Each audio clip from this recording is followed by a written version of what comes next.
გამარჯობათ, მოგესალმებით, ეს არის 16 აპრილი, ჩემო არხი მაყურებელი. ხალხო, დღეს გუშინდა თამაშს ვუწევთ. ბარსელონა დორტმუნდთან 3-1 დამარცხდა მას საერთო ჯამში.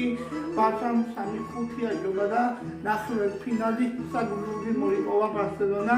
ეხლა კი პარის სენ-ჟერმენმა გუშინ ანტონიო რამის შემოაბრუნა თამაში და ხოვებაში ესეთი რაღაცა არ მინახავს, ამოიდგინეთ დონარუმამ ისეთი ბურთები აიღო ამ ბოლო ბურთებში, ამოიდგინე რომ ეს ბურთები არ აიღო, მაქსიმალურად გავარდებოდა მე მგონი პარის სენ-ჟერმენი დარჩებოდა ჩემპიონთა ლიგის მიღმა. ეხლა მე მინდა გითხრათ ჩემო არხის მაყურებელო დღევანდელ პროგნოზებთან დაკავშირებით, დღევანდელ მატჩებთან დაკავშირებით.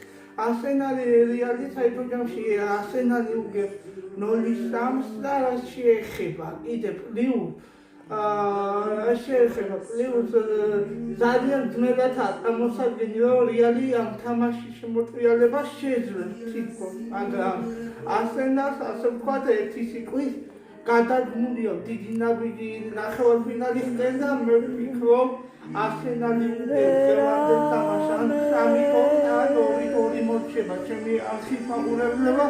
ეხლა კი მე მინდა გითხრა არ შეეხება ინტერი ბაიერნი, რომელიც ინტერი იგებს გასვლაზე მოუგო ინტერმა და ინტრიგა შეიძლება ითქვას რომ დარჩენილია რომ შესაძლოა ბაიერნმა მოიგოს ეს ამ შემთხვევაში და ბაიერნი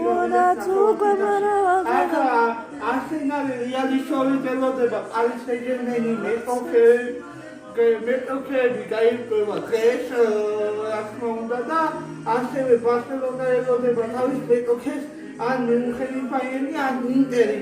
ახლა დაძაბული თამაში იქნება ყოველ შემთხვევაში და მე ვფიქრობ რომ ინტერი გავა ნახევარფინალში და ჩემო არხის მაყურებლებო შეიძლება ცოტა რეალურად მოგეშვენოთ, მაგრამ ბარსელონა პარის სენ-ჟერმენი მგონია ფინალში ჩემო არხის მაყურებლებო და იმედია ეს ამისურდება და რა ვიცი მე თქვენი ადგილი დაწერეთ რა ვფიქრობთ ვინ გავა ფინალში 21 მაისს გაიმართება გერმანიაში გაიმართება კერბო. ახლა კი ჩემო არხის მაყურებლებო მადლობა გიხდით გამოიწერეთ ჩემი არხი და გააზიარეთ მაქსიმალურად. მადლობა დიდი.